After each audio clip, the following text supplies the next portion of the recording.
So in the previous module, we introduced two new kinds of derivatives, or rather vector derivatives, the divergence and the curl. Now, when we take the divergence of a vector field, we find a scalar function. When we take the curl of a vector field, we find yet another vector function. And we've already talked about the gradient of a scalar field, which is another vector field, which is another sort of a vector field that we obtain. Now, these three constitute what are called first order derivatives of functions or fields of more than one variables. We also looked at some simple examples of vector fields and calculated its divergence and found certain cases where the divergence is zero. In other cases, we found that it had a finite divergence. And from there, we also constructed some vector fields which gave us a non-zero curl. Now, I'm very excited to share with you that we have also done a very, very simple experiment, which I feel that all of you can do at home. It's using water, some blue ink that you use in your pens, or we used to use in our pens. And we've just created a circular obstacle using just a glass of water, or like glass in which you drink your water. And just by having fluid flow past this obstacle, which is it's a very, very classical fluid mechanical experiment. But when you do it yourself, you'll see that you're able to see some interesting patterns form on the surface of the fluid. And these patterns, and some of these patterns indicate flow, which is divergent. At other regions, you'll see patterns which have this eddy or swirling kind of features, and these can be captured mathematically using the curl operation. So I hope you'll be able to watch this video. It's available as the next part of the module, and please leave your comments. We'll be happy to address any issues you face or any sort of questions you have about the way we have done this experiment. Now, in this particular module, I'm going to look at a two-dimensional. We're going to just focus ourselves to two dimensions for now, and I'm going to look at a specific kind of a vector field, which is the position vector, which is composed of the position vector. I'm going to look at three variants of this position vector and calculate their divergence. And the reason I feel that this will be interesting for us to do is, first of all, it'll give us a bit more confidence in how we actually calculate, how we use the del operator to do the dot products and calculate divergence of vector fields. And the same kind of an idea will carry forth for if you want to calculate the curl of any vector field. So just to get familiar and comfortable with these vector operations, especially because the del operator is not yet so intuitive. So how we use it on vectors, so it'll give us a bit more confidence, at least algebraically. At the same time, you'll see that the results that we obtain for these three variants of the position vector are remarkably different. Although the field is although the three fields are remarkably similar. So let's get started with this. And I hope that as you do the algebraic computation, you'll try and think geometrically, does the result are the results that we're obtaining making some sense to you or not? So let me introduce the first vector field I'm going to talk about. And again, we're going to restrict ourselves to just two dimensions to make the calculation simpler. So the first example will just be position vector, which is xi plus yj. And if you go to the two-dimensional plane and try and plot what this looks like, you'll see that at the origin, it's just 0 because x is 0 and y is 0. As you move away from the origin, the magnitude, because x and y keeps increasing, the magnitude of this vector will keep increasing, whereas its direction will always be radially away from the origin. So if you want to, if you were to draw this, it might look something like this. So you'll have these vectors, and maybe I can use some different colors here. So you can have vectors going like this. So the magnitude keeps increasing. And you see that the vector, obviously, this vector field has magnitude increasing, and also at different points in space, it also has different directions. So if you recall what we talked about in the last module, unlike the scalar field, whose gradient we calculate, and for a scalar field, it's only the magnitude of that field which changes as you move on the xy plane or in the xyz plane. Whereas for a vector field, both the magnitude and direction can change. And the derivative, whether it's a divergence or the curl, captures both changes in magnitude and direction. So the position vector is one example where both the magnitude and direction of the vector field changes. Now from this position vector, let me construct another vector, which is the unit position vector, which has a magnitude of 1, which is but its direction is the same as that of the position vector. So the way we construct the unit vector is that we take the same vector r and just divide it by its modulus. And the way it looks symbolically is that it's xi divided by the modulus of the vector, square root x squared plus y squared, plus yj, square root of x squared plus y squared. So that's the second example of a vector we look at. And the third example is the position vector divided by its modulus square. And as we discussed at the beginning of the video, all these three examples are vectors which you'll encounter a lot in your studies, whether you're studying electromagnetism or fluids, or even in quantum mechanics, you'll see examples of these kinds occur again and again. And it'll be good for us to just get comfortable with calculating or doing some calculations with these kinds of vectors. So r divided by modulus of r squared will look like xi x squared plus y squared plus yj x squared plus y squared. Now what we'll do is we'll calculate the divergence for all three of these, or for all these three vectors. So let's get started with the first one.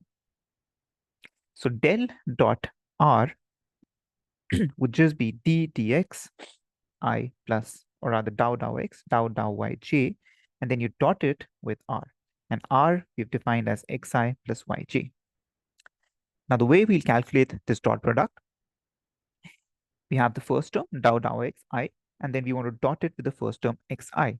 Now I dot I we know would be 1 because both of them are unit vectors along the x direction. And so what this operation means is that we take the partial derivative of this first term x with respect to x, and I dot I is just 1. So the first term we obtain is dou x of x. And then just for completeness, I just write I dot I here. Now you have this term again, and then you dot it with the second term here. But when we dot I with j, these two are orthogonal vectors, so their dot product will be 0. So we do not need to worry about this term. Similarly, if I go on to the second term here, and then when we dot it with the first term xi here, we find that we have a term of the form j dot I, which is again 0. So we do not need to account for this term. And the only other term that remains is dou y, the partial derivative of y with respect to y, j dot j, and that j dot j is just 1. And so overall, when I do the calculation, I dot I is 1, j dot j is 1, dou x of x is 1, dou y of y is 1. So the result we get is that the divergence of the unit vector is a constant. It's just 2. And I would encourage you to make some pictures, some arrows, and see if this result indeed makes some sense to you geometrically. Now let's look at the second example that we wanted to work with, which is we'll take the unit vector and take its divergence. And again, we'll do the same calculation, except that we might have to do a little bit more algebra in this case. So we have dou xi, dou yj, and then we take its dot product with x divided by square root of x squared plus y squared, I plus y divided by square root of x squared plus y squared, j. And again, the only terms we need to worry about are the ones which are coming from I dot I and from j dot j. And so the first term, whose partial derivative we need to calculate, is x divided by square root x squared plus y squared, plus the second term comes from this and this. So dou y, y divided by square root x squared plus y squared. And if you recall some of the calculations we used to do in our studies in single variable calculus, when I want to take the partial derivative of this with respect to x, I'm going to treat y as a constant. So just think of this as taking the derivative of x divided by square root of x squared plus some constant. Likewise, for this term, treat x as a constant and calculate the derivative, and then you just combine the two terms. So I'm going to just do that a little quickly. So when you take the derivative of this, we'll have x squared plus y squared in the denominator. Then in the numerator, I take the derivative of x, and then we have a residual term x squared plus y squared minus this x remains, and then I differentiate square root of x squared plus y squared. That'll give me 2 square root x squared plus y squared times 2 of x. Likewise, for the second term, the denominator would still be x squared plus y squared. And then we'll have square root x squared plus y squared minus y to y divided by 2 square root x squared plus y squared. And when we simplify this, so I have the square root x squared plus y squared here. and square root x squared plus y squared here, which I can multiply both the numerator and denominator with. So overall, what we find is that in the denominator of this expression, we'll have x squared plus y squared times square root of x squared plus y squared, which will give us a power of 3 over 2. And then the factor 2 cancels out here. And this x square root x squared plus y squared multiplies the square root of x squared plus y squared to give us x squared plus y squared minus x squared. That's coming from this expression here. Plus from this side, we'll have x squared plus y squared minus y squared. Now, if you look at these terms, we can cancel this, we can cancel these y squared, and we're left with x squared plus y squared divided by x squared plus y squared to the power of 3/2. Now, it's very tempting for us to cancel the common factor of x squared plus y squared from the numerator and the denominator. But if you think a little bit more carefully, you'll see that there is one exceptional point here which we need to worry about, or which we need to account for at least. And that exceptional point is at the origin. So when x is 0 and y is 0, when both x and y are simultaneously 0, which is when we are at the origin, we find that the numerator and the denominator both are 0. So the expression we get is of the form 0 divided by 0, which is not well defined. We need to give it a definition if you want to work with it. So for now, we're going to just leave that as undefined. And we're going to say that when x is 0 and y is 0 simultaneously, then this expression is undefined. Whereas everywhere else, for all other points, so maybe I'm going to write everywhere else like this, everywhere else, we are able to cancel the common factor of x squared plus y squared from the numerator and the denominator. And what we are left with is 1 divided by square root x squared plus y squared, which is what 1 by modulus of r is.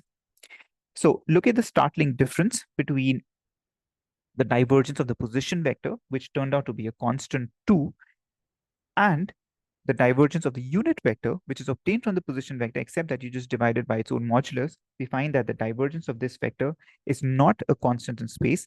It rather scales as 1 divided by modulus of r, which means the further you move away from the origin, this quantity's magnitude will start decreasing. Now let's look at the third example. And again, I urge you to draw some pictures and see if this result makes some sense to you, at least geometrically or physically from the diagram. So let's look at the third example. And in this case, we're going to look at the vector r divided by modulus of r square. And this calculation is similar to the previous one. So we have dou x xi plus dou y j dotted with x divided by x squared plus y squared, I plus y divided by x squared plus y squared j.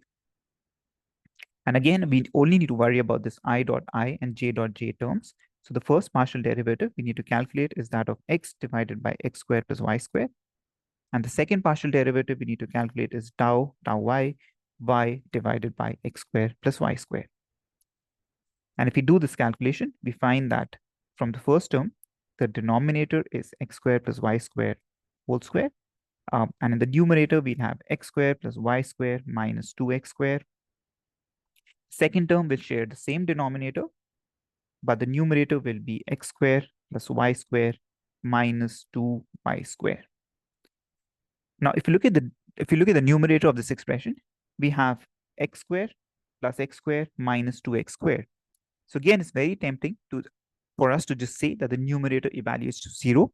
But as before, we'll have to account for this exceptional or special point when both x and y are simultaneously 0, which is the origin. So when x is 0 and y is 0, when both of them are simultaneously 0, this expression is again of the form 0 divided by 0, which is not well defined. We'll have to give it a meaning, which we'll do perhaps in a future module. But everywhere else, we find that the numerator is just 0, and the denominator, when x and y are not simultaneously 0, is something which is non-zero. So this expression evaluates and gives us a divergence of 0. And so this is, again, very, very different from the previous two results that we've obtained, that the divergence of the position vector divided by modulus of r squared is actually 0 everywhere in space. And the only point where it's not well defined is the origin. So I again, as I've been emphasizing, I encourage you to just think about these three results geometrically. Do they make some sense to you? Um, and before I end, just as a reminder, please do watch the experiment video, which we have uploaded as the next part of the module. And please feel free to leave your comments. If you have any questions about any of the things we've discussed so far, please reach out and book an appointment with me for a one-to-one consultation. I'll be happy to discuss any of your doubts. Thanks for watching. Hope to see you soon.